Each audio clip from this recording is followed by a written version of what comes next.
Hi, this is Mary Allenbaugh, and this is my post for the SPED758 Module 1 IEP Sandbox Activity.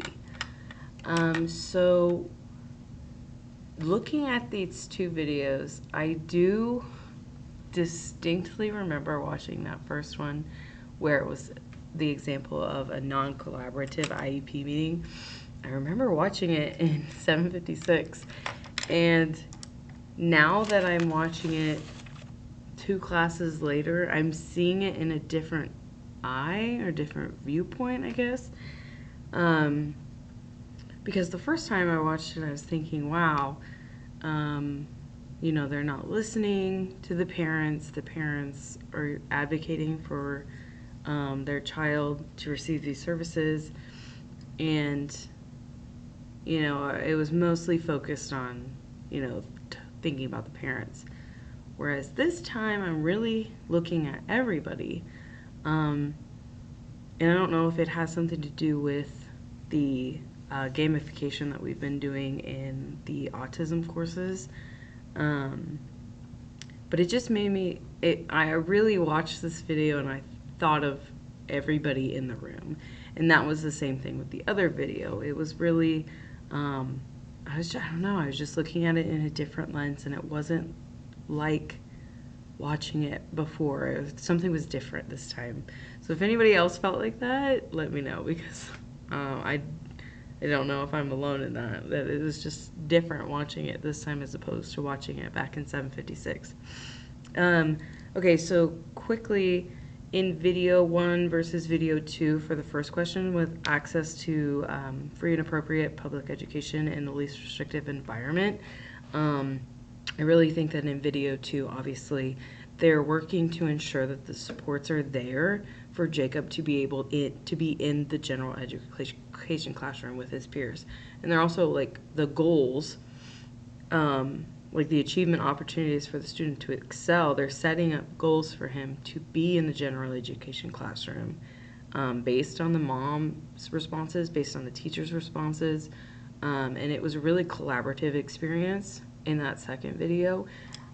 The first video, it seems like it was almost like a tennis match where it was back and forth, but no one was truly listening to anybody. Like, the parents weren't listening to what the educators were saying. The educators weren't listening to what the parents were saying. It was a lot of listening, but not, it was a lot of hearing back and forth, but there was not a lot of listening going on. And so I really think with that second question, you know, the participation in the IEP decision-making process, you know, and that's how it was like, whereas, you know, that back and forth, but no one was listening. But in the second video, everybody was listening to all participants. Everybody had a voice. And like I said, it was collaborative. And they came up with a really good plan. And so in the second video, they were accepting of, you know, Jacob being in that general education classroom. And even the general education teacher at the end of the meeting was like, I'm so excited for you to be in my class so that we can, you know, have a great classroom experience, blah, blah, blah. Whereas, you know, in the first video, there was no acceptance of the student's position or that of his family. The parents wanted one thing, the principal and staff wanted the other, which was that Kennedy school. And just nobody was, it was not a good experience. And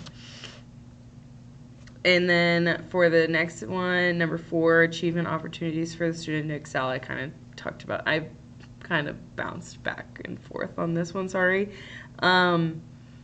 Where in the first video, the parents really want regular education for their son for socialization purposes. And they want him to have a full-time para, and they want therapy, speech therapy for him 3 times a week. And in my head, I'm, you know, at the beginning in 756, I watched this and I'm thinking, you know, that's reasonable. And now I'm thinking, oh wow, like, there's got to be other ways than just to have a para with him all the time. Like, there's different supports that are better for the kid, as opposed to, and the principal even said it was like, how are we going to work on socialization if this para is sitting right in between these two people? And so, and I know that they can change that or whatever, but I don't know, watching it this time really was different. And then finally, in the last question, attitude of the professionals, I really think that the principal did really well.